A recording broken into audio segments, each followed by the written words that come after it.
একসময় এক ছোট গ্রামে লুকিয়ে ছিল এক ভয়ঙ্কর ড্রাগন।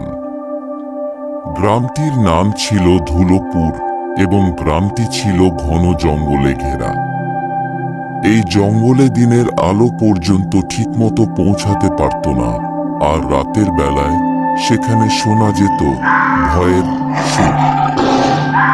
ড্রাগনটির নাম ছিল আগ্নেয় এবং সে ছিল বিশাল আকারের এক ড্রাগন। তার মুখ থেকে আগুন বেরোত, আর তার ডানাগুলো এত বিশাল ছিল যে যখন সে আকাশে উড়ে যেত তখন পুরো গ্রামটি ছায়ায় ঢাকা পড়ত। গ্রামের মানুষজন অনেক দিন ধরে আগ্নেয়কে ভয় পেত।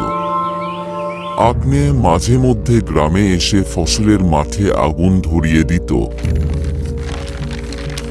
আর গ্রামের মানুষের গরু মোষও ছিনিয়ে নিয়ে যেত। গ্রামবাসীরা আগ্নেয়কে পরাজিত করার চেষ্টা করেছিল, কিন্তু কেউই সফল হয়নি।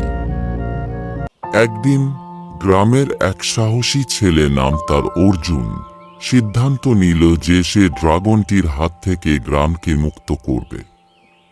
অর্জুনের বয়স ছিল মাত্র 16 বছর, কিন্তু তার সাহস ছিল বিশাল।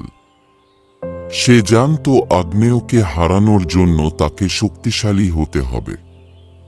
সে তাই গ্রাম থেকে দূরে এক বৃদ্ধ ঋষির কাছে গেল, যার নাম ছিল ঋষি বীরু। অর্জুন ড্রাগনটির কথা সব খুলে বলল। ঋষি বীরু ছিল প্রাচীন জাদুবিদ্যার একজন মহানজ্ঞ। তিনি অর্জুনকে শেখালেন এক বিশেষ কৌশল, যা যে কোনো আগুনকে প্রতিহত করতে পারবে। কৌশলটি ছিল একটি জাদু ঢাল তৈরি করার, যা আগুনকে প্রতিফলিত করে। অর্জুন কঠোর পরিশ্রম করে এই কৌশল আয়ত্ত করল। এরপর একদিন সে প্রস্তুত হয়ে ড্রাগনটির কাছে গেল। এরপর সে ড্রাগনটিকে চ্যালেঞ্জ জানাল।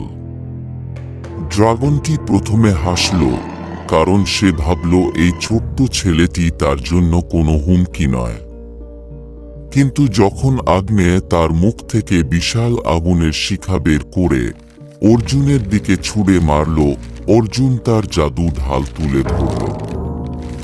আগ্নেয় তার নিজের আগুনে দগ্ধ হতে লাগল এবং সে তখন বুঝল যে সে বিপদে পড়েছে। কিছুক্ষণ পর ড্রাগনটি এতটাই দুর্বল হয়ে পড়ল যে সে আর উঠতে পারল না। সে জঙ্গলের গভীরে পালিয়ে গেল এবং আর কখনোই ফিরে আসেনি। অর্জুন গ্রামে ফিরে এলে গ্রামবাসীরা তাকে বীর হিসেবে বরণ করে নিল।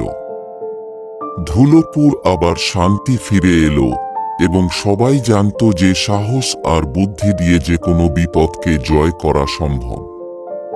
আর আগ্নেয়, সে হয়ে গেল শুধু গল্পের চরিত্র, যা মানুষ তাদের সন্তানদের শোনাতো।